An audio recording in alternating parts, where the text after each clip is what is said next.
promotion et protection des droits de la femme, Agathe Kakumokeni.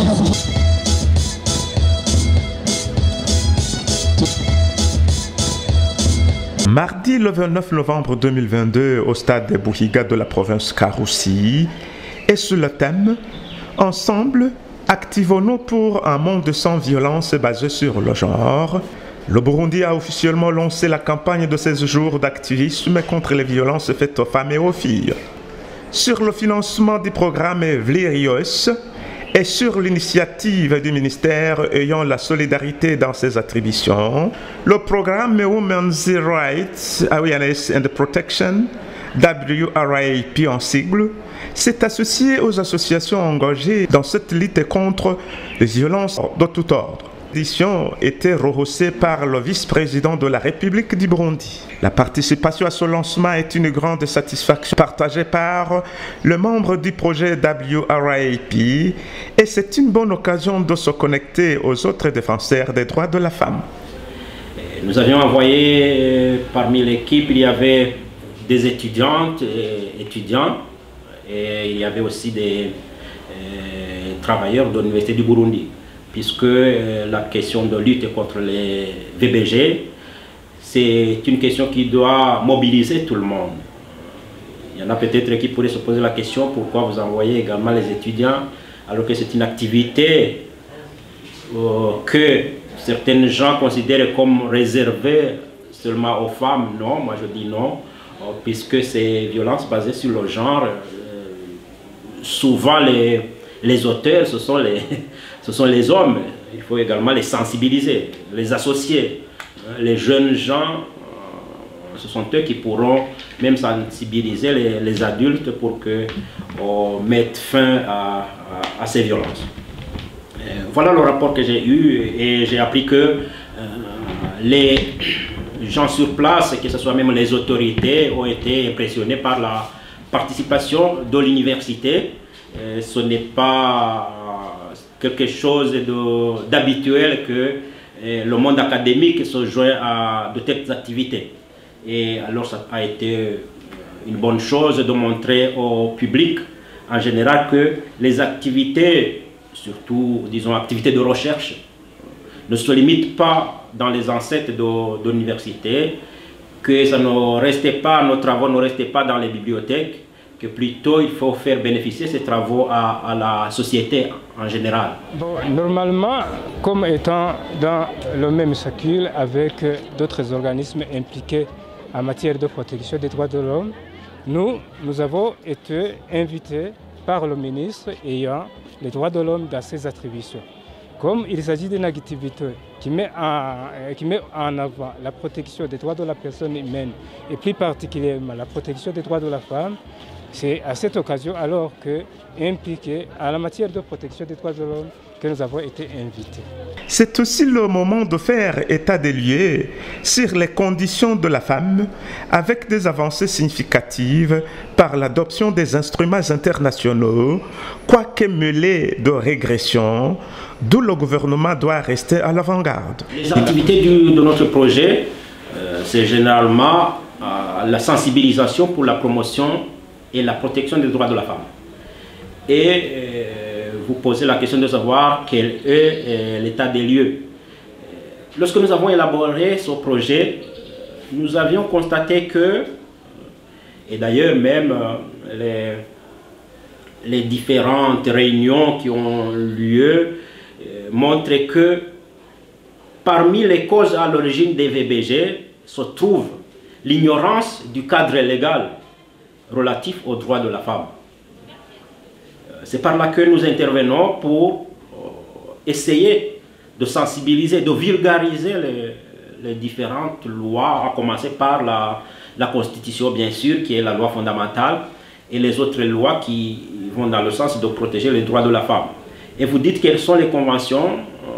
La principale convention que nous pouvons citer ici, c'est la Convention internationale contre toute forme de discrimination à l'égard de la femme, qui a été ratifiée par le Burundi et qui par conséquent, sur base de l'article 19 de la Constitution qui précise que tout tous les textes internationaux ratifiés par le Burundi en matière des droits de l'homme font partie intégrante de la Constitution.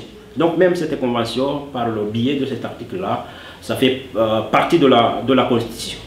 C'est l'un des instruments de base.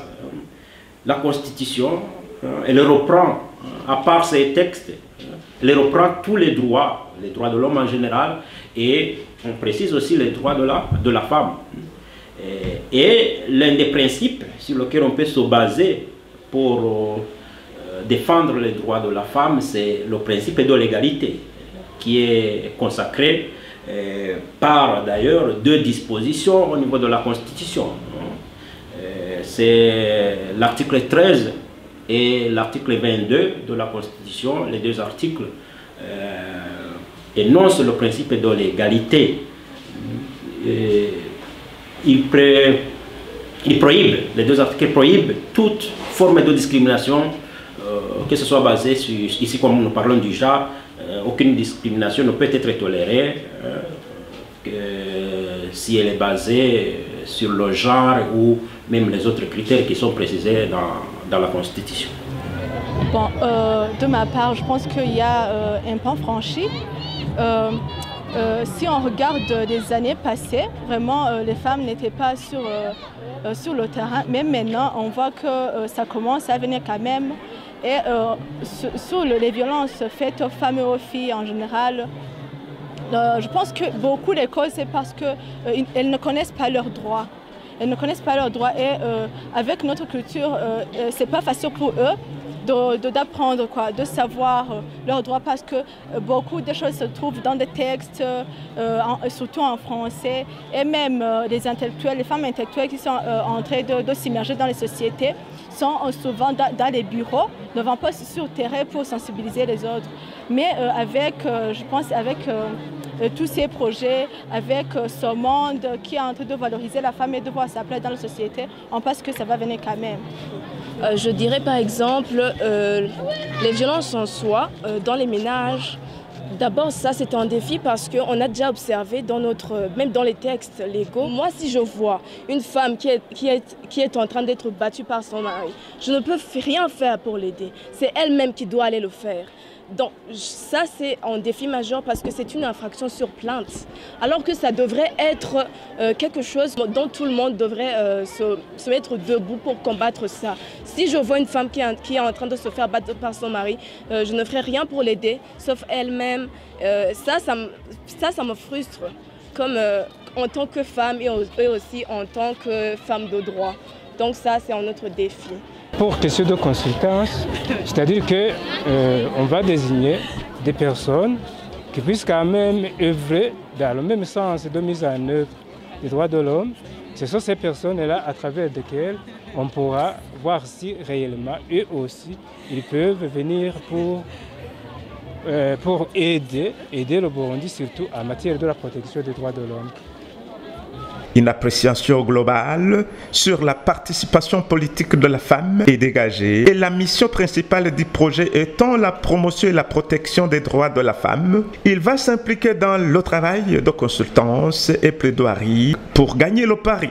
Appréciation ici sur terrain, je vois que vraiment il y a tout un monde et on se réjouit déjà qu'on s'est associé avec d'autres, raison pour laquelle nous allons continuer à assister à ce mouvement jusqu'à peut-être au bon cheminement, quitte à ce que les cérémonies, elles aussi, soient quand même bénéficient quand même d'une participation aussi massive que nous l'avons souhaité. Avec l'évolution, on pense que ça va aller parce que même dans nos classes, on voit que les femmes vraiment sont plus intelligentes que les hommes. Parfois, on peut voir même que la société a évolué parce que la femme maintenant, elle participe au développement de la société. C'est comme ça qu'on voit que la société commence à évoluer parce que la femme commence à prendre une place importante. Donc je crois que on devrait faire 50-50 ou même 60, je ne sais pas, ça dépend. Mais ce n'est pas encore le cas pour le Burundi. On va y aller petit à petit.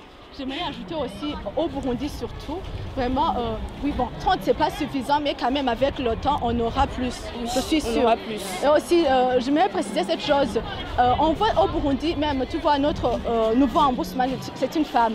On voit que les femmes sont de plus en plus sur le plan politique. Mais maintenant, ça commence à venir vraiment, on encourage notre gouvernement à nous aider, à continuer de nous donner des opportunités, comme ça on montrera ce qu'on peut. Comme il est prévu dès sa conception, le projet donne des appuis à 2 étudiants de l'Université Lumière de Bujumbura en Master 1 en genre, institution et société. Je suis l'étudiant de l'Université Lumière de Bujumbura en deuxième cycle, Master appuyé par le projet VRAP. Et c'est ce projet qui m'a financé en matière de frais scolaires, y compris d'autres instruments nécessaires pour bien étudier. Alors, c'est ça ce que je peux dire à propos de cette question. Nous n'avons pas de moyens pour continuer des études et le projet en question nous a permis de continuer le deuxième cycle de l'université. Nous profitons même de cette occasion pour les remercier vivement de leur initiative. Je suis étudiante à l'Université Lumière de Bujumbura, dans le deuxième cycle de l'université en master, dans la faculté de genre, institutions et société.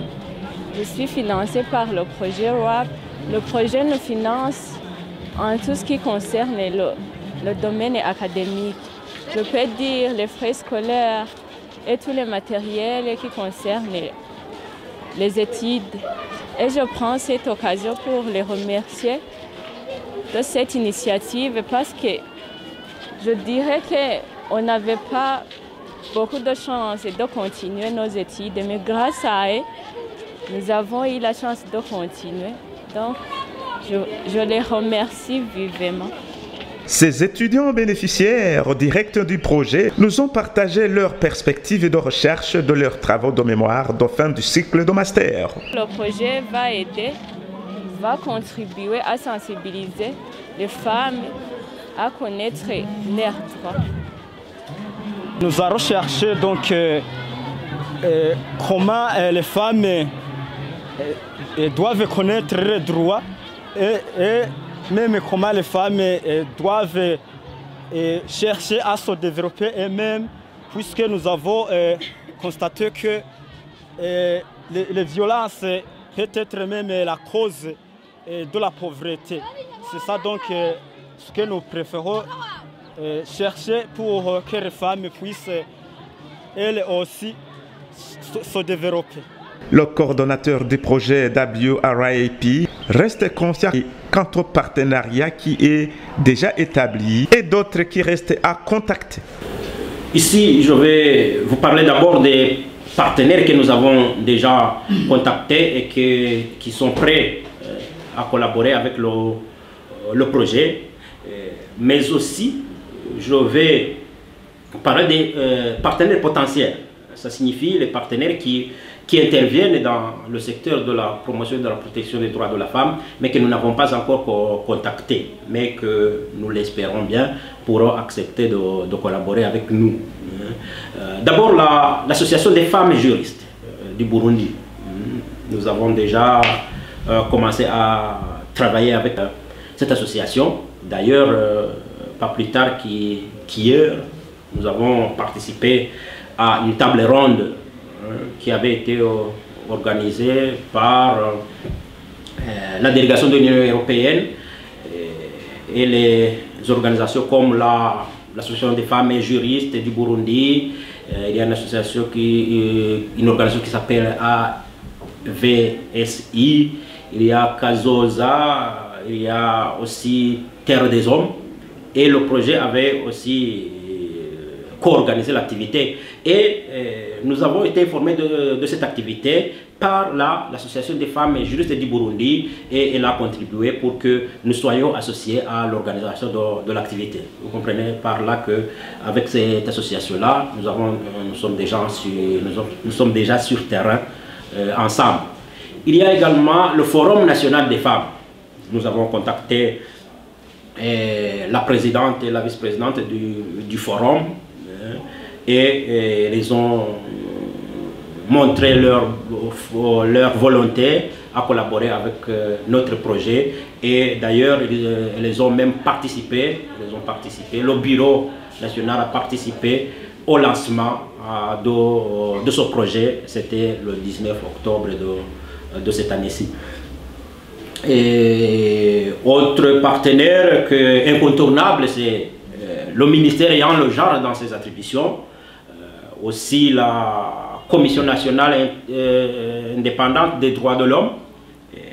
La commission était représentée également lors de l'inauguration du projet. Le ministère de la Justice qui était représenté également. Nous comptons également collaborer avec la Cour constitutionnelle, puisque nous considérons que c'est une institution qui n'est pas connue par le public, mais qui pourrait jouer un grand rôle dans la protection des droits de la femme. Surtout, par exemple, s'il y a une loi où on peut trouver une discrimination à l'égard des femmes, la loi peut être déclarée inconstitutionnelle. C'est par là que nous sensibilisons les gens à connaître cette cour-là, puisque j'aime dire que on ne la connaît que souvent que pendant la période des élections.